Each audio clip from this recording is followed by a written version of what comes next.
Welcome to the DNA show. DNA? Dude, are we doing a science show? No, D is for Dennis. Oh, A is for Andy. And N is for and? Oh, man, nerds. Oh, yeah. We're nerds, dude. Yeah. Well, good. Then we can talk about comics and movies and pop culture and sports. Sports. Sports and nerds. Yeah, we're going to make that work. All right, let's roll. Hi-de-ho. Welcome to the Dennis and Andy Show. I'm Andy. And this is Dennis. I feel like we're taking a trip through time. Or are you the listener on acid and you just don't know it? Or did Andy and I just finish watching The Umbrella Academy? That's the ticket. We sure did. Dennis and I have officially finished binging Umbrella Academy Season 2, and we felt kind of trippy because of the one character in the show, Klaus, is that trippy dude. And I don't know. We figured let's start the show a little different. So there you go. Yeah, but that's kind of what we felt when the Season 2 kind of kicked off. And I'll be honest, Dennis texted me actually last week and said he finished it. And I was like, really? Because actually, I think it was about a week ago. And I said, really? I'm only on episode 3 and I'm bored. Is it worth it? And he's like, dude, keep watching it. I'm like, all right. Because at first, look, Dennis, I'll be honest. The first episode pulled me in because I like time travel stuff. If it's a time travel story, I'm in. And see, I'm hit or miss on time travel. They're either really good or crap. We're going to have to, at a future date, tangent like I like to do. Did you ever watch the movie The Butterfly Effect? Oh, yes. We'll have to discuss that because I love shit like that. So anyhow, with this, the end of the first season, quick recap, Vanya, using full power, basically decides to pull the moon down and let it crash into Earth and destroy the world. So at the last minute, number 5 just blinks everybody out of there. And I mean, you know, he blinked them somewhere. You just don't know where. So episode 1 opens up and you see that I'm trying to remember the first character they showed. It was Allison blinks in first, and it's in an alleyway. Yep. And she blinks into 1961. Right.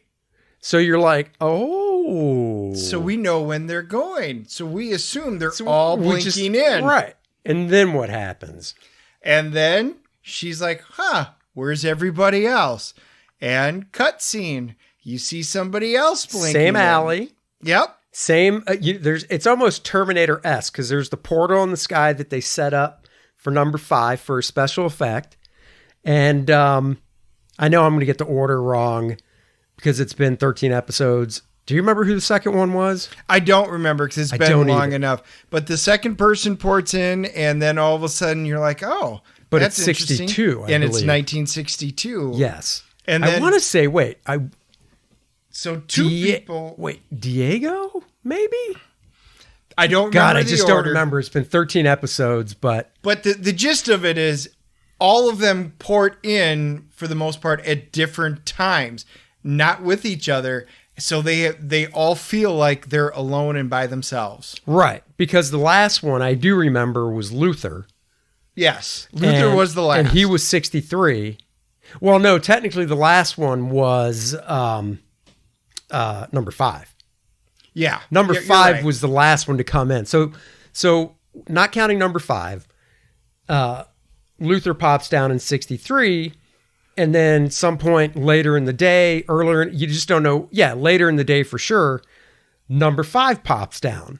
And, you know, he sees it's 1963, but it's a freaking hellscape.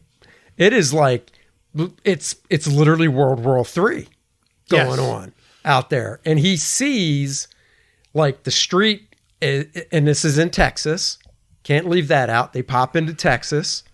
Where in Texas? Dallas. Of course, Home it of the would be. Cowboys. Of course it would be. Right. Not the Why else state would they play. not bring it? That's why they're bringing in tanks. Just get rid of the Cowboys. Oh, dude. No, it's because in this timeline, JFK wasn't shot. Correct. He was not and assassinated. He wasn't assassinated. And you don't know why at this point, but basically nukes are about to drop on America and it's the end of the world. And number 5 sees this and he's like, I'm out. But what's interesting is right in front of them, you see Russian tanks. Yep. You've got troops. They're shooting. Tanks Civilians. are going off. Everything's happening. They're like, what? We're not back in Kansas anymore. And then you see the fellow members of the Umbrella Patrol fighting along with the Americans. Yep, the Umbrella Academy, you see them all pop out. They're with the other troops and stuff like that.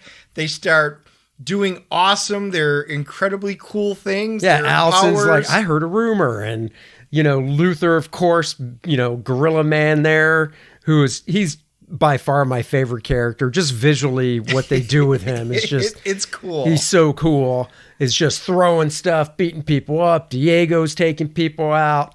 Ellen Page is using some... Yep. It's just... Vanya's doing her stuff, and Vanya. they're kicking butt. And then all of a sudden, you look to the sky, and you can see there are missiles inbound, Yep. and then you see little mushroom clouds. End of the world. Yep. And now, just so everybody knows, if you haven't listened to the podcast before, my retention on things is pretty freaking bad. It usually goes in and it goes out. So even though these 13 episodes I pretty much have watched in the past week and a half, I will still ask this question. Number 5 sees this and he bounces out of there, right? Yeah, he knows that this is the end, and he's like, oh, And he's got to get out, because if he doesn't, they're toast. Right. Right. So he has to get out and time travel again before any of this shit hits the fan. Yep. And he's unaware. He didn't realize when he pops in at the later time that his family have come and they've actually been obviously living here. So one showed up in 61, one showed up in 62 and at different points. So they have gone on trying to find their other siblings, trying to get them back, find out where they all are, unsuccessfully, that you see. So, they all feel like they're alone. Yeah, totally. And for instance, Luther has the best job. Yes. Let's just say he's the bodyguard / bouncer to, drum roll. The guy, I'm blanking on his name. It's the guy who shot Lee Harvey Oswald, the nightclub owner. What's his Ruby. name? Ruby. Yep. Yes. Luther is the bodyguard bouncer to, it's Jack Ruby, isn't it? Yes, it is. Jack Ruby. But Jack Ruby also uses Luther in basically underground cage fighting and bets on him. And bets on him, knowing he's going to win because Luther will throw a fight, not throw it to where he loses, but gets real close to it so people are up in bets, and then he'll get a signal and just kick the other guy's ass. And then Vanya, you find out, is married. She got married within a year. That was one thing that really tripped me. I'm like, damn, you've been here. Because she got Vanya? married. No, not Vanya. You're thinking Allison. Allison. I'm sorry, Allison. I heard a rumor. Allison got married within a year of her being there. Right. I'm like, damn, girl doesn't mess around. Well, but, they do a cool thing with her was because you remember at the very end of last season, Vanya slices her throat open. Right. So you think she's potentially going to die. She survives, but she has no use of her voice, which is her entire power. So she winds up porting into this world, unable to speak, having to find somewhere to live, create a life without any ability to communicate with her voice, which is her power. And she learns how to live as a normie, basically. Right. Well, they don't go into how long it was. I mean, they do flashbacks throughout the episodes so you could see what these people were doing, the Umbrella Academy, during the time before number 5 pops in, in 1963. And Allison was there the longest, but I didn't get a good sense of how long it was before her voice came back.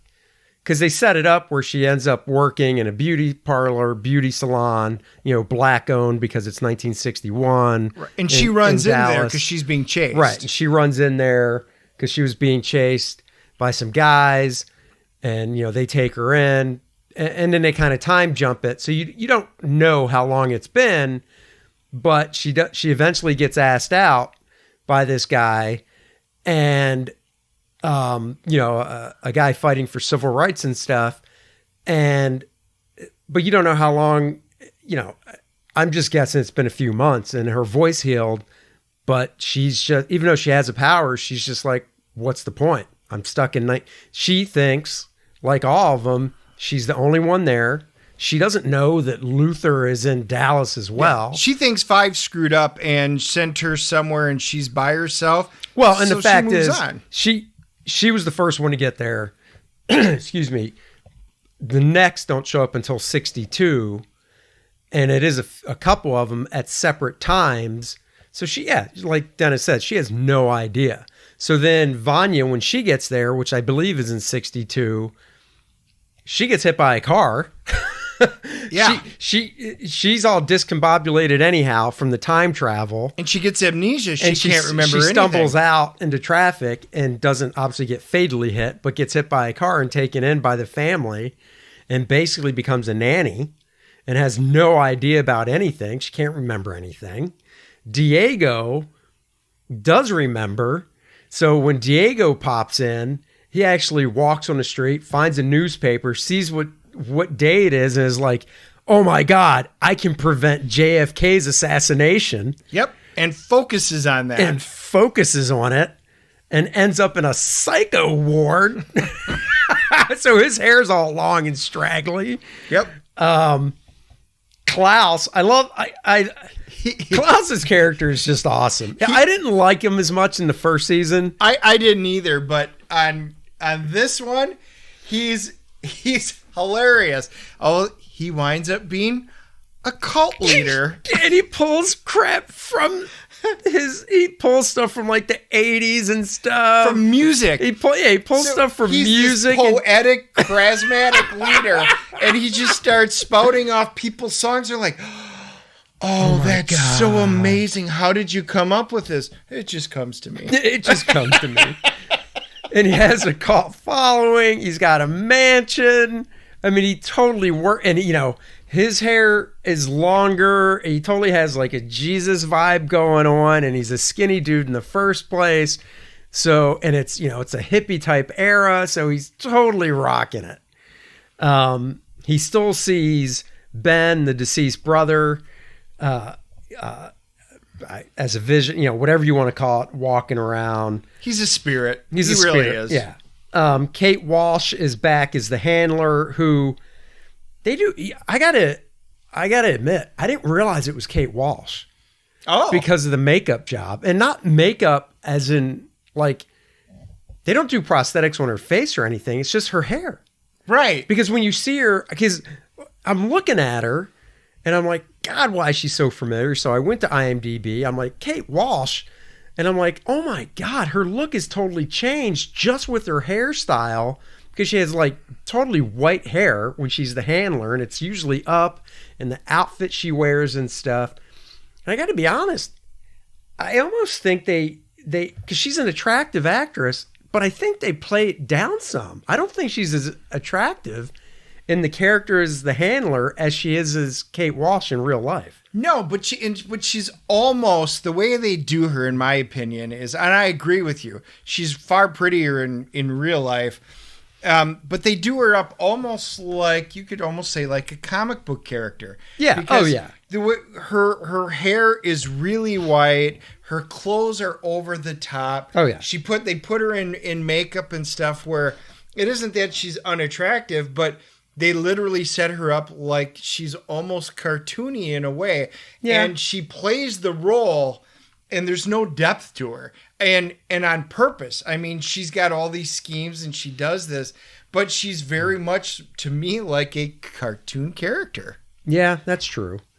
And they introduce a new character who is the handler's daughter by adoption. And she's played by Ritu Arya, and her name in the show is Lila Pitts.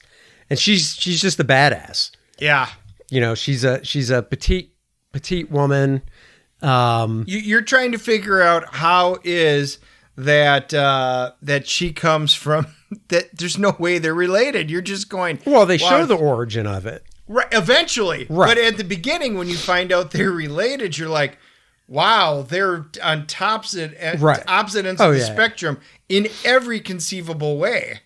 But then when they do show how Kate Walsh's character, the handler, came to adopt Lila, it's, you know, we won't give it away, but basically the handler is on a mission. Well, she sends people out on the missions, but she's actually at this one with number 5. But it's not number 5 as you're used to seeing him. Nope. So when you first see it, so spoiler alert, because when you first see this scene, it's an older gentleman that's on this mission carrying it out. Time travel.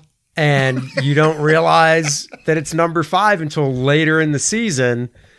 And dude, my mind, when that happened, when you realize, so later in the season, so by the way, this is spoiler filled. So if you want to hear it, we want as many people to listen to our podcast as possible. But at the same time, it's hard for us to review stuff without spoilers because we're big dork nerds.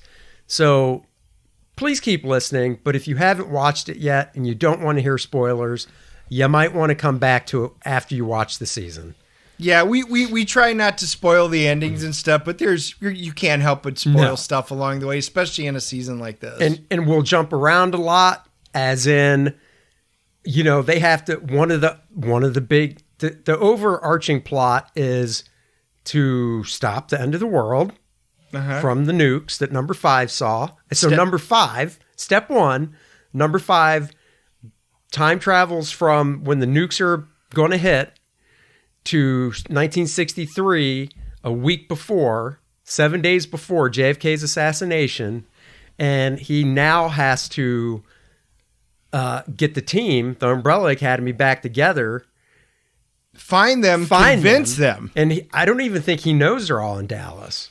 No. Oh, no, he does. No, because he saw him in the future. He saw him. Yeah, that's right. Yes. He saw him in the first episode, so he knows they're all in Dallas. But he doesn't know where. But the cool thing is, and he's got 7 days to do this. The intro, when you see them each poured in. So, you know, Andy mentioned it earlier in the podcast that you see them in this alley porting in.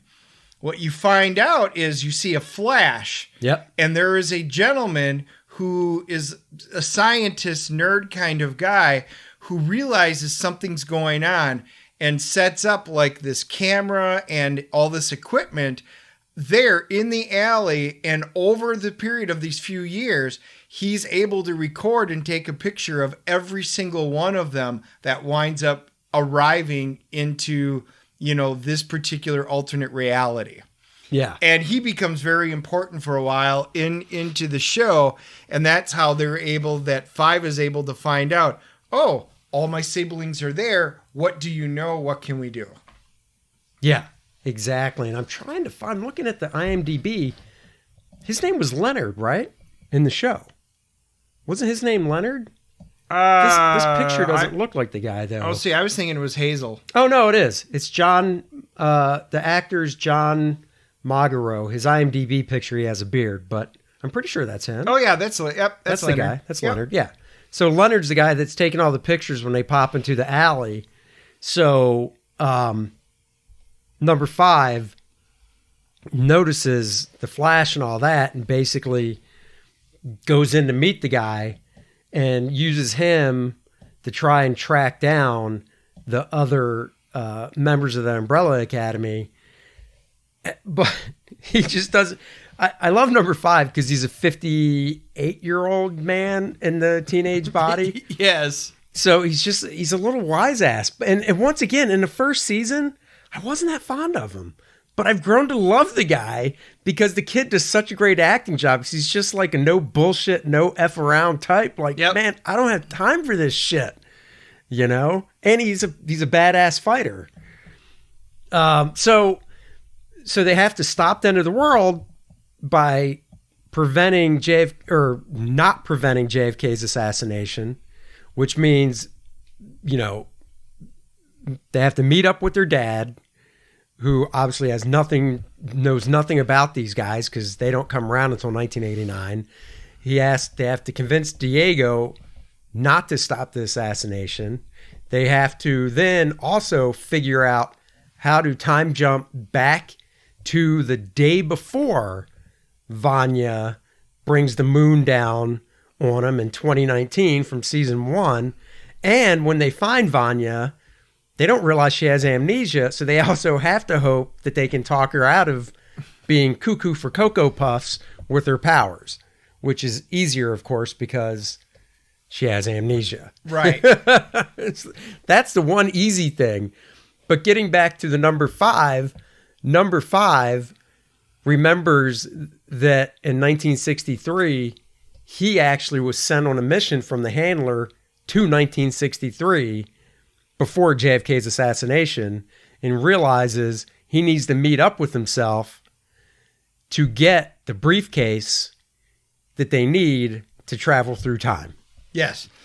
So what you don't realize is like they lead it on like the number 5 he's going to meet. They're going to do the camera thing where it's that young actor facing off against each other. Right. And so then 5 ties in with the company because the handler does something very unique. Says, hey, I have a way to fix all of this and get you and your family back to your proper time. However, they basically, the company is run by the heads. And I don't remember if there's 10 or 12, but there's the 10. CEOs of it, the heads of it. CEOs of a company. And the head CEO guy is basically, he's a fishbowl with a goldfish in it that's a head. And he's on there. And they meet throughout time at very specific places for like one day. And they meet once a quarter for a day. And she goes, I have the ability to find it. I can get you saved if you go assassinate the entire board of directors for the company. And of course he accepts. And I'm going to say it is one of the most entertaining scenes I have seen in a show in a while when he pops in there and all hell breaks loose, quite literally. It is amazing. He's very successful. Yes. Takes him out. He succeeds, obviously. Yes. And it was great because it winds up being in Oshkosh, Wisconsin, where which I laughed so hard, and I'm like, although the lodge they go to, don't think it's a real lodge. I don't remember that being in Oshkosh because I used to live there. But it was pretty hilarious. I'm like, I thought of you when I saw that, Dennis. Yep. Yeah, so he does take him out, but when he gets back to 1963, the handler gives him the briefcase for time travel back. She fulfills her end of the bargain. But he has 90 minutes to corral everybody back into that alleyway to get out of there. And he goes, that's not part of the deal. And she goes, whoa, these are the terms that we agreed to. Take it or not. Yeah, right. It's I'm fulfilling my end of the bargain. It's up to you. That's where the fun starts. 90 minutes. Yep. The 90-minute countdown. And the only people that are with him are Luther. No, Luther. I thought Diego was with him too. Oh, yeah. Diego. Yeah, Diego and Luther are the only two. And Diego has to get Allison. Luther has to get Vanya, and Diego also is supposed to get Klaus. Right, but the problem is Allison's in the middle of her civil rights, so she's trying to She's fulfill her torn. husband's, because Right. she's a prominent figure in the civil rights movement, and they do, the sit-in and all of this type of stuff and get arrested, and the husband winds up taking the fall for it. It's really decent story, in that period of time. We're not going to spoil a lot, like we said. There's a ton that we haven't talked about. I will say Dennis was absolutely right.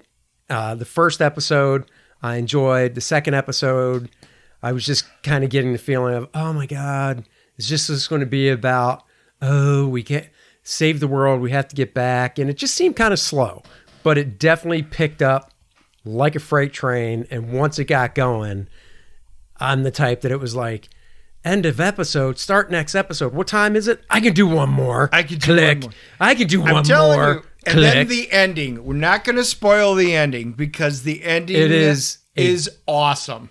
It is by far, usually the first season, you got to have a great cliffhanger because you got to get them back for the second season. Then a lot of times with shows that are renewed, it always ends on a cliffhanger, but is it really as good as the first one?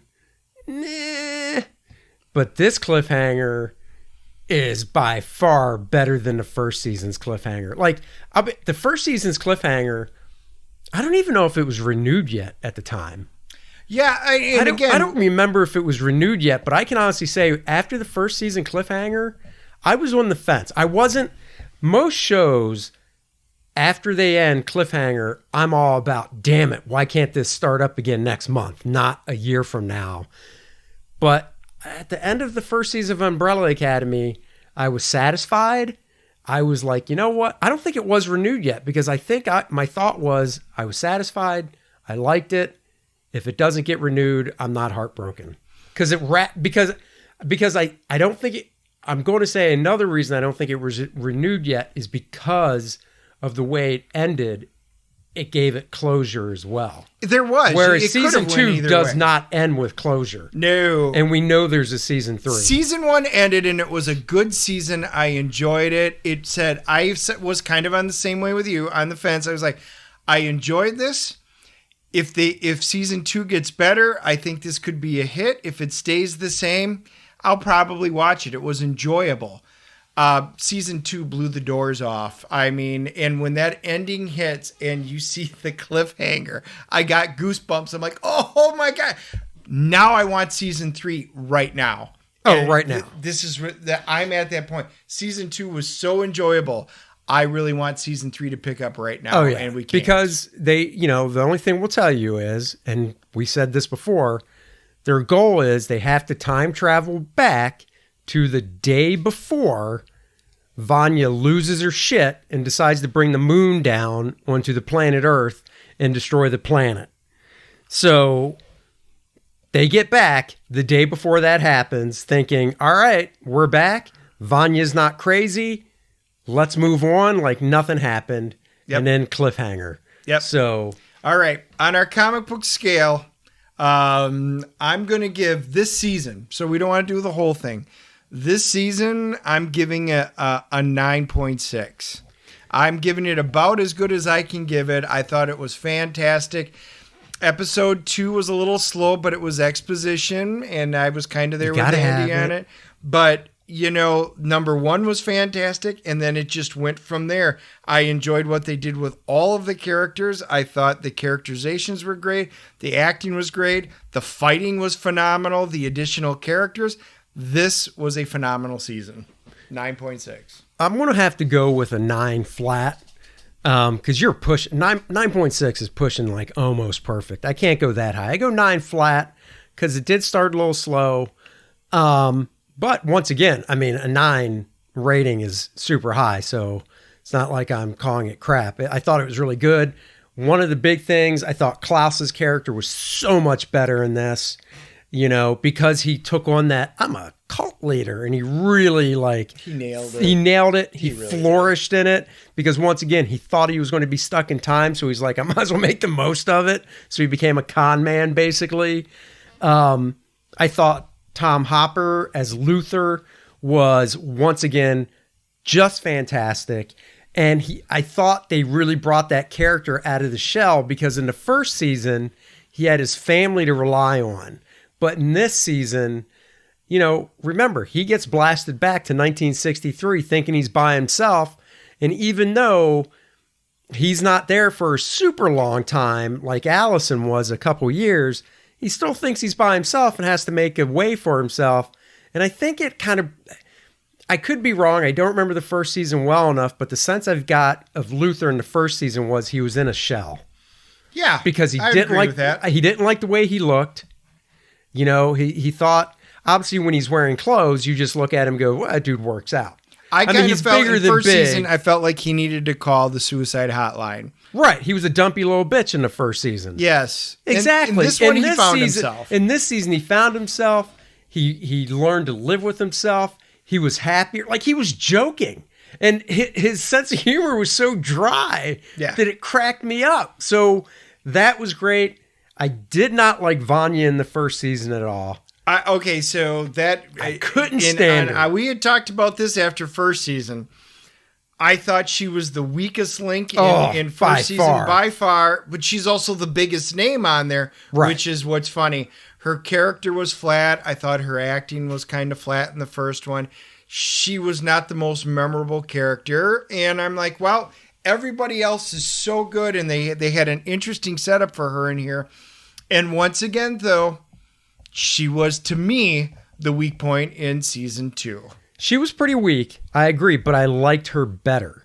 I did. I did like her better. But everybody else did so much better that it was such a great season that, once again, she was the same type of a character from season 1. Better acting. The supporting cast around her I liked. And the other 3 characters we didn't talk about, and we'll just hint at them, are the Swedes or Dutch? Swedes, right? Swedes. The 3 Swedish brothers. We should talk about them just all right, we'll talk about them very briefly. Very briefly. There's 3 Swedish brothers. They're played by 3 different actors, but they all have just white albino-like hair that ties them together as brothers. Different hairstyles, but that ties them together as brothers. They're assassins from the company. They're assassins from the company. They dress the same. Their mannerisms are the same. They don't talk much. And for assassins, I thought they were hysterical. Because they're not supposed to be hysterical. They were awesome all the way through. For a villain, outside of the handler and her daughter and stuff, and then the plot, these guys were just great. There was no cardboard cutout. They were unique, inventive. Again, season 2 just rocked. Yeah, definitely. So one of the things that we decided to do next is we're going to do something a little bit different. CBR put out, and this is what got Andy and I talking, about the 10 best female superheroes of all time. They kind of have their list, and we go through. Andy's got his favorite, I've got my favorite, and it's just kind of a good idea. Yeah. We're going to kind of compare thoughts and see if we agree or if there's somebody missing from their list. And we'll link to it on the Facebook page, Facebook Dennis and Andy Show. So we'll definitely link to it there so you can see it and agree or disagree. So we'll take the list like they did it. They did 10 down to 1. Makes sense, start with number 10, go down to 1. I say we go through the list first. Yeah. And then decide if the order's proper. Right. And if they left people out. I agree. So we'll bounce back and forth. I'll start with number 10. Number 10, they got Supergirl. Yep. I mean, I think she should be on the list. She should be on the list. I've always enjoyed Supergirl. The cover they show, so they show an image with everyone. The image they show is from her her comic from the 90s, which was written by Peter David, originally drawn by Gary Frank, and then after Gary Frank, Leonard Kirk.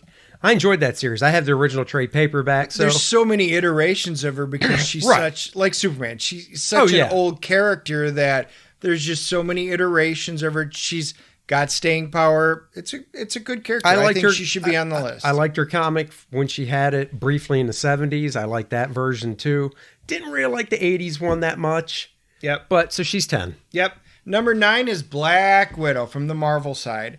Black Widow has actually been around since the 1960s, but she was always just a secondary character up until the recent success of, we'll just say, the Marvel movies. And I'd say Scarlett Johansson really brought her to the forefront. I agree with that. But even without the Marvel movies, I would still have her on this list because I think I agree. She definitely came to the forefront of, you walk down the street, hey, have you watched Marvel movies? Yeah.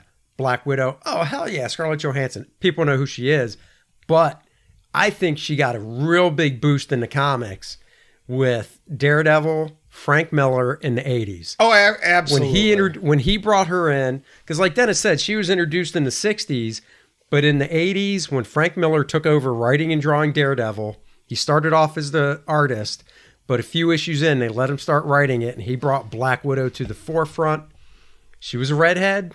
She had short red hair, though. She wore a one-piece gray bodysuit, not a black one, but still, and she didn't really tote around guns and stuff, I don't think. No, she was more just hand-to-hand combat. Right, and so, the Black Widow has always been good. So I agree, especially with Daredevil. So I've got actually a slabbed issue of that. That's issue number 100 of Daredevil. And it even says Daredevil and Black Widow. Oh, yeah.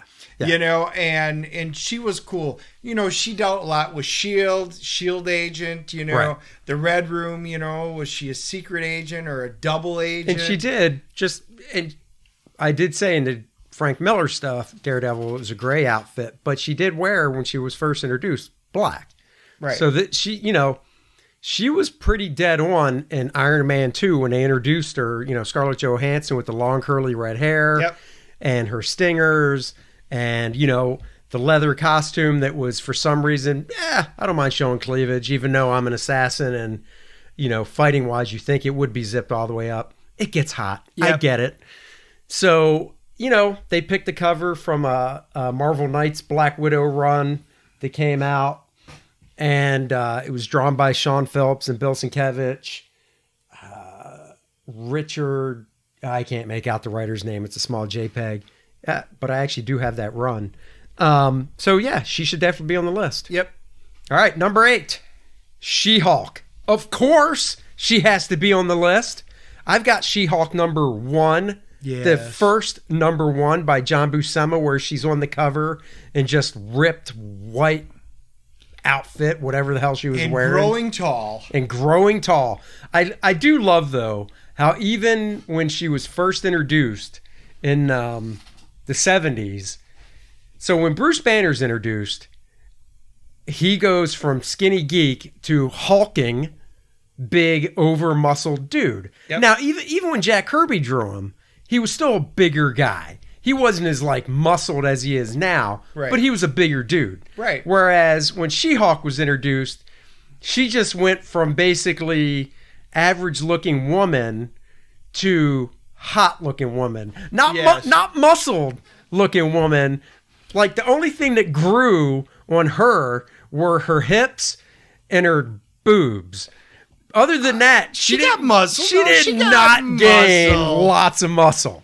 It's not until, honestly, now in the Marvel Universe, and I'm not up on what happened, current Marvel, I do notice that the She-Hulk is now being drawn like a male, like the Hulk. Really muscled up, small head, and everything. But up until this past year when they made that change with her, visually, she was always pretty much just a bodybuilder type female. Yes. She's taller, and you can see that. And she's taller.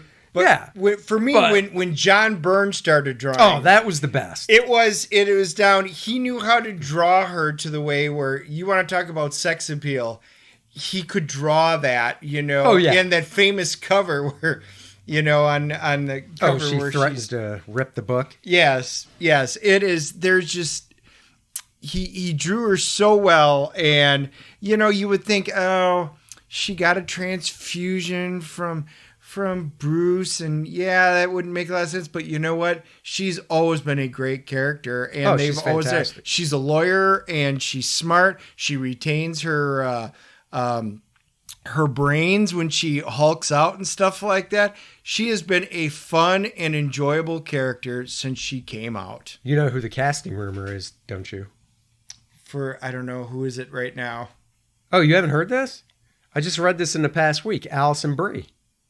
From Glow. Yeah, no, I did. Okay, Yeah. So that's still That's still her on the table. Oh. Now, which I don't have a problem with, but they're definitely going to have to do the Mark Ruffalo CG because you can't take.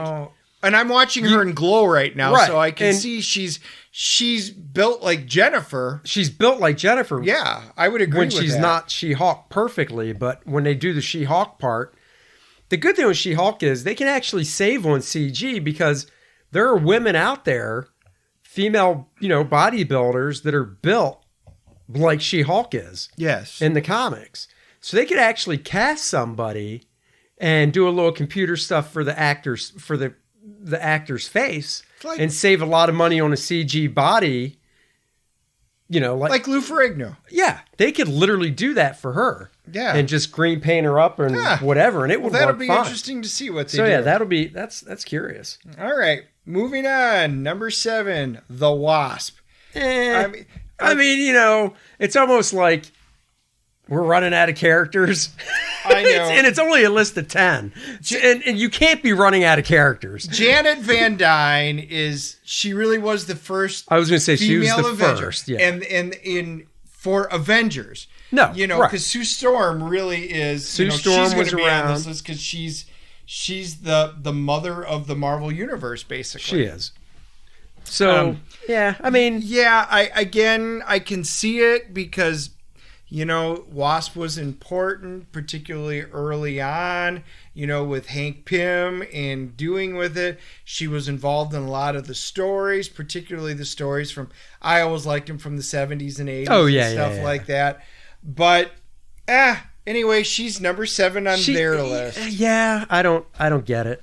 Number 6, Dennis, I'll throw this one to you. Yeah, I kind of have to. It's Jean Grey. Jean She's Grey. the Phoenix. Yeah. If she was alive, Dennis would be getting a divorce. I'm really surprised she's not number 1. I'm not surprised she's not number 1. I'll be honest. I know you think she should be number 1. I always think she should be number 1, but I do understand it. She has to be on the list. She so should I'm be higher. glad. She should be higher. She should be. She should be higher. But she should be on the, and it's Jean Grey. It's not Dark Phoenix. It's not even Phoenix. It's Jean Grey. Right. So, I don't think they're making the distinction. I just think it's because she's the first X-woman. She is. She was in the very first issue of X-Men. So, she's, 1963. Oh, yeah. She for a woman that age, she looks great. Yep. Okay, number 5 is Batgirl. And not Batwoman, but Batgirl.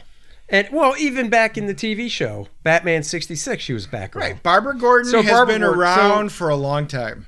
But, they're going with this version. At least they're going with the reboot Batgirl where it's the teenager and the They're doing the new costumes. 52. Yeah, the new 52 Batgirl, which I just wasn't a fan of. I read a couple issues of it. Look, I get it. I'm not the target audience. Wasn't my cup of tea. She's been around a long time. She's kind of there. She's fine. Well, I understand I know what you're saying, but I think they're specifically talking about this version. And that's where they lose me. If this was Batgirl, are they talking this version or are they it talking says Batgirl? these days she's back in action as Batgirl. All right. Her spinal injuries have been healed as part of the new 52 reboot. She remained in her reprised role as Batgirl for nearly a decade now. It does talk a little bit about the history, going back. Yeah. They all so I do. guess they're looking at it as the overall. Right. Not the okay. Yeah, that's fine. and because I would agree that if it was just this version, no, but overall, I'm looking at it as overall character. It's hard to put. I know you're going to hate this, especially after my rant on Batgirl. It is hard to put Jean Grey above her though, because Batgirl's been around longer.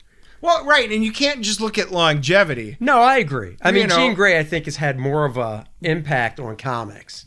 Yes. You know, Yes. Then- Again, so this is So, where the yeah. discussion comes in, particularly after the next one, number 4, Captain Marvel. 4 is Captain Marvel, and you know, look, let's be honest. Carol Danvers has been around. For those that don't know, she has been around since 1969 or 68. When she was in the first or second issue of Captain Marvel, the Right. book about, you know, the as male as Carol Danvers. as Carol Danvers, and she got her powers in one of those issues.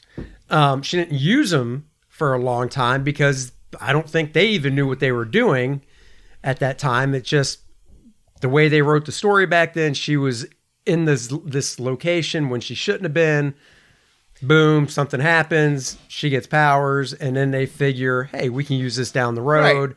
And she was actually Miss Marvel when she got her own book. So this is the point I'm going to make, because they specifically say Captain Marvel. Right. Now, if they said Carol Danvers, because Carol Danvers was Miss Marvel for a while, she Right. was binary when she was out in space with the X-Men, and I Right. loved her as that character. And that was in the 80s, yeah. And then Carol Danvers had her abilities removed by Rogue, who we'll be bringing up later. Yep. And that created a long time, because she removed her, turned her basically I back know. into a shell with no abilities.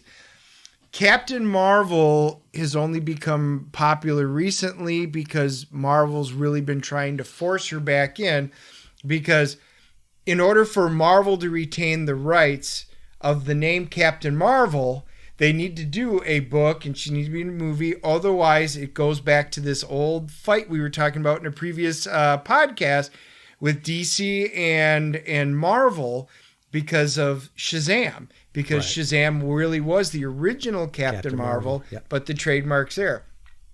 I have an issue with Captain Marvel being on the list, although maybe really high on the list, like maybe number 10 if she would squeak in. Carol Danvers as a person, yes, because she's done so much in different roles throughout the Marvel universe. Oh, totally. But as Captain Marvel, It's just so new. yeah, Yeah, no, I'm with you. Like, well, they could have even said Miss Marvel and not Carol Danvers. I would have put Ms. Marvel way higher than Right. Captain Marvel ever. But I agree. I mean, and not number 4. I think number 4, whoever wrote this, is just because of the movie. Yeah. If there was no movie and they put this list together, I'm not sure she would have made it. Now, the version that they're showing for her image is from a new series from a year or so ago. And I bought it and I enjoyed it. I like the art. I like the costume design. So I'm there with that. It's just the placement on the list. Yep. Number 3, Storm. I mean, I don't know if she should be number 3. Once again, I think Jean Grey should be higher than Storm. I love Storm as a character. They're showing an image. She had a mini series in the 90s, which I bought. I've been a love Storm fan. So me too. I've been Yeah. a Storm fan, obviously being an X-Men fan. And when the new X-Men came and she joined the team, she was instantly right there with me. I enjoy her when she got married to Black Panther, T'Challa, and that whole storyline. It was very unique. It was great. She's had a very decent impact on the Marvel universe in general.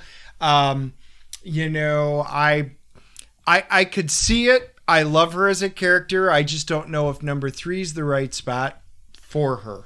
Do you what was I going to ask? Oh, why did her and T'Challa break up? I have no idea. Well, they're from so They get divorced, you remember, right? yeah, but they're he needed her to be the queen only of Wakanda. Oh, she's like, I'm not moving to Wakanda. Well, listen, I live in New York. She was there, but the X-Men needed her. They Right. needed her. They were torn, and sometimes those two didn't really mesh. And eventually, they had to separate. You can tell, even where the way they're still writing her, he still loves her, and vice versa. Oh. And it's there, but they've been pulled apart into two different worlds. Got it. Number 2. Invisible Woman. Again, Now, I don't have a problem with her being number 2. I don't either, because she is the mother or the queen, depending on how you look at it, of the Marvel Universe. Yeah. She's the original. I mean, her and Mr. Fantastic, they're the original Marvel Universe. Yeah. She's been around, and except for that little hiatus when Marvel canceled the Fantastic Four, she has been around through thick and thin, had 2 children, went through just about everything that you can think of. Had a Power Girl type costume where you could see her cleavage in the 90s for a while. Yep. I mean, come on. She's seen it all. And we've seen it. And we've seen it all. Yeah, I don't have a problem with her being number 2. I've always liked the Fantastic Four. Obviously, Sue Storm, through all the iterations, Jack Kirby, John Buscema, John Romita, Mike Rwingo, and Mark Waid's run on Fantastic Four was phenomenal. Yep. She has her own book now, which I'm really surprised she hasn't had a limited series before. Yeah. It's taken that long out of every character for her to get a spinoff. So good for her. Yep. And number 1. Number 1, Wonder Woman. Diana of Themyscira. And I have absolutely no problem with this number 1. Nope. She's been around the longest. Yeah. And she's gone through the most dynamic changes. How she was originally created, where she came around to. And the interesting thing is I have always enjoyed her as a character. Mm-hmm. The old, from way back when they rebooted her in the New 52, I love that version. I like the Rebirth reboot. I like this version. She's always been a solid character, and there are, depending on who was creating her, there were good and bad times, but she's always had good ones. I think she's a great number 1. Yeah, I collect... I've gotten a lot of the newer stuff. I've got key issues, like I've got issue 300 just because of key issue with the numbering, 150. I got a few issues from the 70s. I had a teacher at the Kubert School named Jose Delbo. Jose was the artist on Wonder Woman for a long time in the 70s. So just out of the fact that I had him as a teacher, I went and bought those. I've got a full-size, record story comic with her. Yep. She's just iconic. I mean, she is one of DC's big 3, and it's kind of cool that out of the big 3, they're big 3 characters, she's one of them. Yep. It's the Trinity for a reason. Really. Batman, Superman, and Wonder Woman. And because, really. Look, I know you love Jean Grey and the Phoenix character and all, but when you think of Marvel, when you think of DC and you go female character that stands out, it's Wonder Woman. I mean, with Marvel, there's more than one. I know you're biased to that, but there is definitely more than one, because you can say, as of now, I think you can get people to have an argument about, oh no, it's Captain Marvel, oh no, it's Jean Grey, oh no, it's Storm, or like this list, oh no, it's Invisible Woman. They all teeter. They're all very close, but with DC, nobody's going, it's not Wonder Woman, it's Power Girl. And I love Power Girl. I do too, who I would have liked to have seen on the list. I would love to have seen Power Girl on the list. I thought that was a missed opportunity. I mean, out of this list of 10, not being mean, Wasp is gone. I would have taken Wasp right out of this because the list is Marvel heavy. Right. And if I was going to replace, and Rogue, to me, is she got screwed out of this.